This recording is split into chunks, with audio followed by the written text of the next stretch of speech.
এখনকার দিনে বিশ্বাসের দিনটাই হারিয়ে গেছে। কারোকে বিশ্বাস করে কোনো কথা বলবে, তার দাম দেবে না। কারোকে বিশ্বাস করে কোনো কিছু দেবে, তার দাম দেবে না। কারোকে বিশ্বাস করে কোনো কথা বলবে, তার দাম দেবে না। তার জন্য বিশ্বাস জিনিসটা মানুষের মধ্য থেকে চলে যাচ্ছে। কিন্তু বিশ্বাস তো করতেই হবে কাউকে। বিশ্বাস না করে তো কোনো কিছু হবে না। বিশ্বাস করতেই হবে। একা মানুষ বাঁচতে পারে না।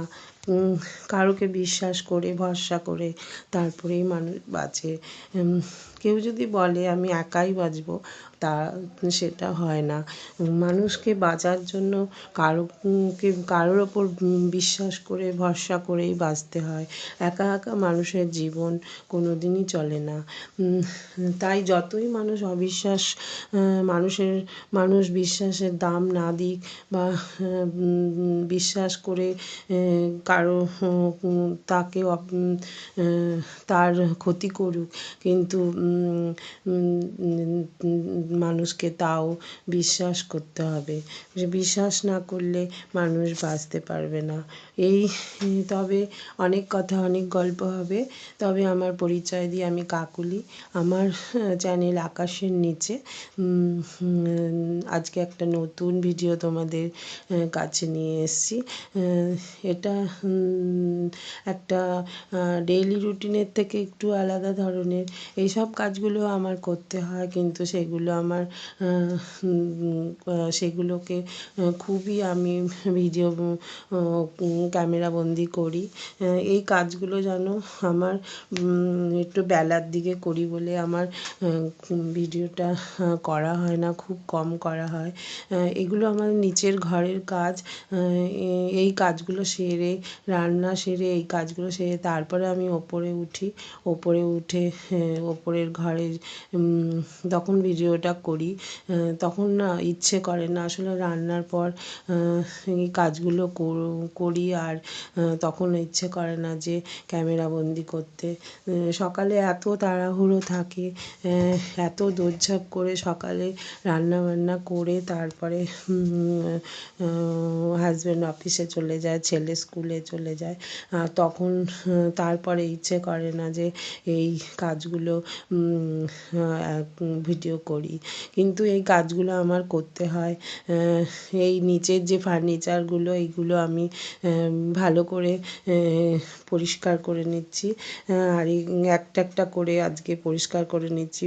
আমি রোজই এগুলো একবার করে মুছে নিই বলে আমার কোনো অসুবিধা হয় না, এগুলো নোংরাও হয় না। যদি সকালের দিকে অসুবিধে হয় তাহলে আমি বেলার দিকে করি। আসলে এতদিন তো গরম ছিল, কোনো অসুবিধে হতো না। বেলার দিকে স্নান, পুজো, রান্না সমস্ত সেরে বেলার দিকে করে আমি গায়ে জল দিয়ে নিই, অসুবিধে হয় না। কিন্তু এখন ঠান্ডা যেহেতু পড়ে গেছে, এখন আর গায়ে বারবার তো জল দিতে পারবো না। তারপরে এই নিচের এই ফার্নিচারগুলো রোজ একবার করে একটু পরিষ্কার করে নিই বলে প্রায় আমার অনেকটাই পরিষ্কার থাকে, নোংরা খুব করি না। দরজাগুলোকে দেখো ভালো করে মুছে পরিষ্কার করে নিচ্ছি, আর ফার্নিচারগুলো পরিষ্কার করে নিচ্ছি। এবারে আজকে দেখো এই ভিডিওটা করছি কেননা আমাদের এমন অনেক কাজ থাকে যেগুলো আমরা সব কিছুই আমরা ক্যামেরাবন্দি করতে পারি না। কিন্তু এইসব কাজগুলো কিন্তু অনেক সময় লাগে। এই কাজগুলো আমাদের রোজই করতে হয়। তাই ভাবলাম বিছানা গোছানো, রান্না, এইসব তো কাজ আছেই, তাছাড়া আরও আমার অনেক কাজ আছে। দেখো এই ফ্রিজটাও মুছে নিলাম। এই ফ্রিজটা এখনও ইউজ করছি না। এই ফ্রিজটা একটু মানে ইলেকট্রিকের কাজ বাকি আছে ফ্রিজের ওখানে, তার জন্য আর ব্যবহার করছি না। তবে 1 সপ্তাহ হয়ে গেছে তো একটু নোংরা ধুলো পড়েছে। রোজ এই ফ্রিজটা দেখো ইউজ করছি। এই ফ্রিজটাকে এখনও পর্যন্ত এই ফ্রিজটাই ইউজ করছি, তাই এটা এখনও মুছে টুছে পরিষ্কার করে নিচ্ছি। আর ফ্রিজটা আমাদের এখনও পর্যন্ত ভালোই আছে, একটু নষ্ট হয়নি, যেহেতু একটু ছোট বলে অসুবিধে হয়। আর এবারে দেখো এখানের জায়গাটাও পরিষ্কার করে এবার যেহেতু বেলা হয়ে গেছে, প্রায় এখন একটা এরকম বাজে, তার জন্য কী করলাম, এই পর্দা টর্দাগুলো না দিয়ে দিচ্ছি নিচে। কেন এই পর্দাগুলো নিচে দিয়ে দিচ্ছি কেন, কাজ সেরে একবারে ওপরে চলে যাব, ওপরে ঘরে গিয়ে ঝাড় টাড় দিয়ে একবারে সব পরিষ্কার করে নেব। আজকে যেহেতু নিচের কাজগুলো আগে করে নিচ্ছি, তার জন্য ওপরের কাজগুলো একটু পরেই করব। এবারে দেখো দুধটা গরম করে নিলাম, দুধটা না দই বসাবো, তার জন্য দুধটা গরম করে নিলাম। আর রান্নাঘরে দেখেছো, রান্নাঘরটা আজকে বলি না সকালে রান্নার পর আমার রান্নাঘর খুব এলোমেলো হয়ে থাকে। এবারে এই রান্নাঘরটা আমরা পরিষ্কার করে নেব। এই রান্না করা থেকে জানো তো, রান্নাঘর পরিষ্কার করাটা খুবই বেশি সময় লাগে। রান্নাঘরটা পরিষ্কার করে নেব তাড়াতাড়ি করে, তাহলে আর একটু রেস্ট নিতে পারবো। রান্নাঘরে আজকে যা অবস্থা হয়ে আছে, অনেকটাই সময় লাগবে পরিষ্কার করতে, কিন্তু পরিষ্কার তো করতেই হবে। তার জন্য এখানে দুধটা বসিয়ে নিলাম, যাতে আমার পরিষ্কার করতে করতে দুধটাও ফুটে যাবে আর দইটাও বসিয়ে দিতে পারবো। আর তারপরে রান্নাঘরটা পরিষ্কার হয়ে গেলে তারপরে ঘরের যে ওই ঘরের ভেতরে ডাইনিং টেবিলটাও না পরিষ্কার করে নেব। আসলে ওই ডাইনিং টেবিলের মধ্যে অনেক জিনিস রয়েছে, ওগুলো একটু সরিয়ে রেখে আসবো পরে, তারপরে ওগুলো ভালো করে মুছে নেব। এবারে বেসিনেও না কত বাসন ছিল, সেগুলোও না মেজে নিয়েছি। আর এই দেখো কী অবস্থা হয়ে আছে রান্নার জায়গাটা। এইগুলো না পরিষ্কার করে নিলে না ভালো লাগে না দেখতে। তার জন্য আসলে আমার রান্না করতে যতটা সময় লাগে, রান্নাঘর পরিষ্কার করতে তার দ্বিগুণ সময় লাগে। আমি রোজই পরিষ্কার করে একেবারে সাবান দিয়ে সব টাইলস মুছে পরিষ্কার করে নিই, তার জন্য না কোনো মানে তেল থাকে না। আর সাবান দিয়ে একটুখানি পরিষ্কার করে নিলে বেশ চকচকে হয়ে যায়, কিন্তু অনেকটাই সময় লাগে। আর এই সব কাজ সেরে যদি ওপরে ঘরের সমস্ত কাজ করি, তাহলে একটু দেরি হয়ে যায়। তার জন্য আজকে ভাবলাম এই কাজগুলো যখন সারছি, তাহলে এখনই ভিডিওটা করে নিই। এই কাজগুলো আমাদের এই কাজগুলো করতে অনেকটাই সময় লাগে। আর কি বলো তো, রান্নাঘরে এই যে বাসন, এই সকালবেলা তাড়াহুড়ো করে না কিছুই গোছানো হয় না। এই রান্নাঘরে রান্নার পর আমি সমস্ত কিছু নিয়ে পরিষ্কার করে তারপর বাসন টাসন সমস্ত তুলে দিয়ে তারপরে রান্নাঘর থেকে বেরোবো।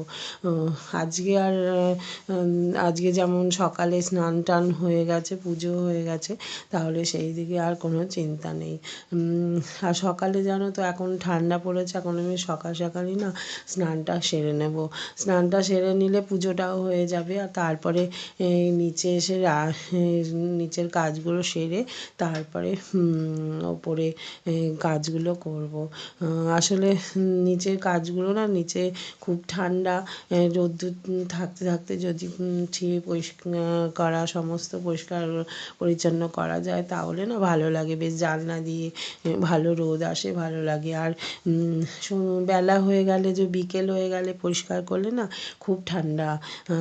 এবারে দোতলায় তাও জানলায় অনেক রোদ আসে, আর দেখতে পাচ্ছ কত রোদ এসছে, জানলার সামনে দেখা যাচ্ছে এত রোদ এসছে, একদম ঘর ঝলমল করছে রোদে।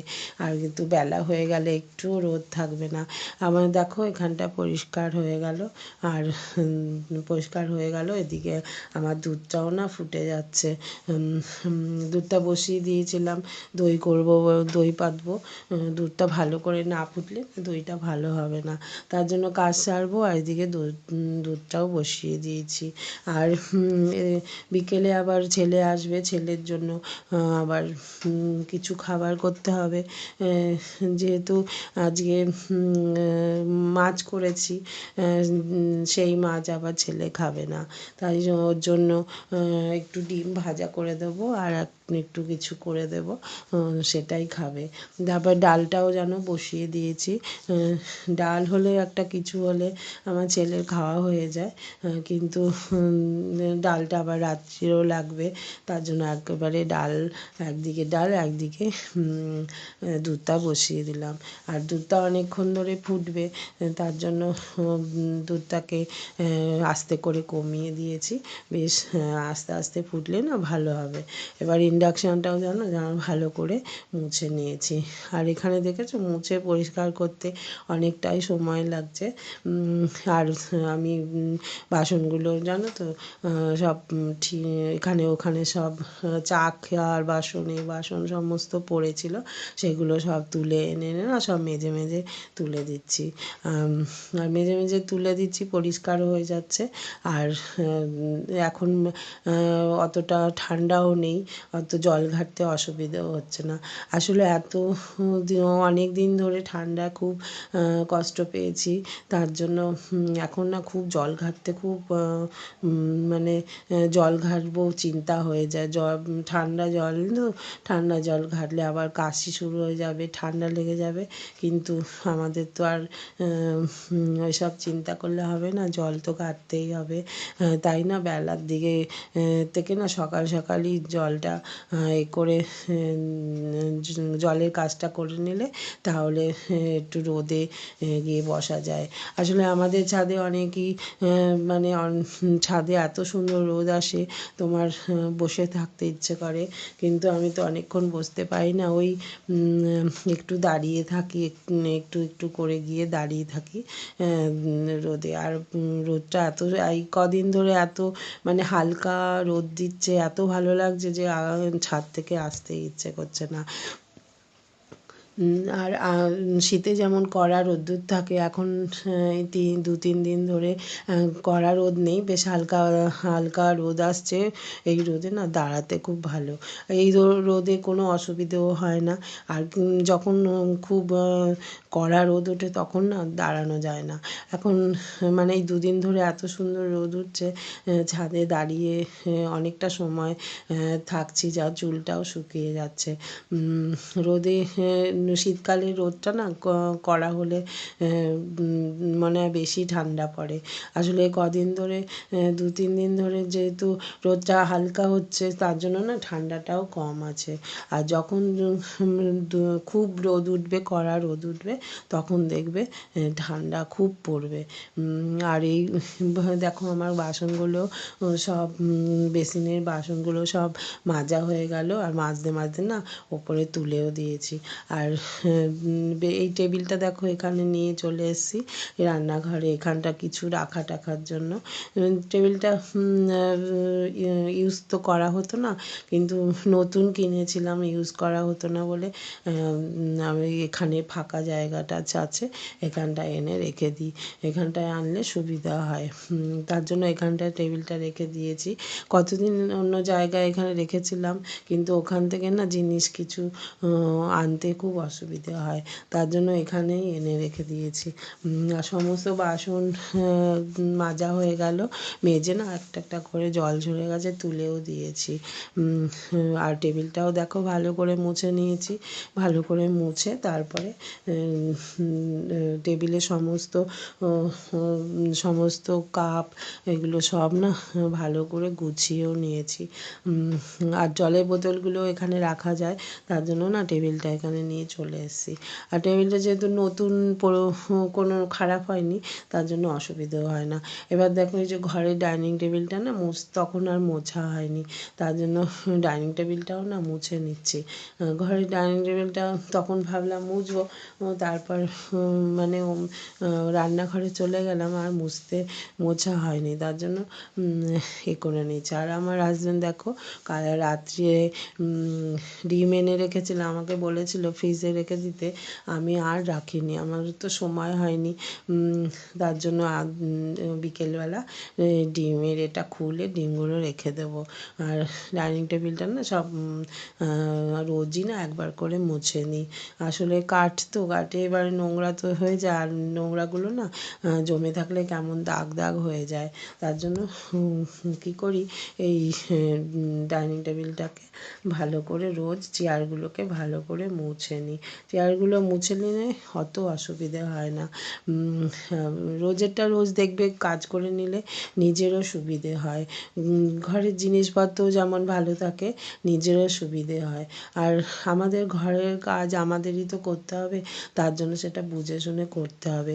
কোন কাজটা করলে আমাদের সুবিধা হবে সেই কাজটাই আমাদের আগে করতে হবে। তবে তোমরা ভালো থেকো, সুস্থ থেকো, আর টাটা।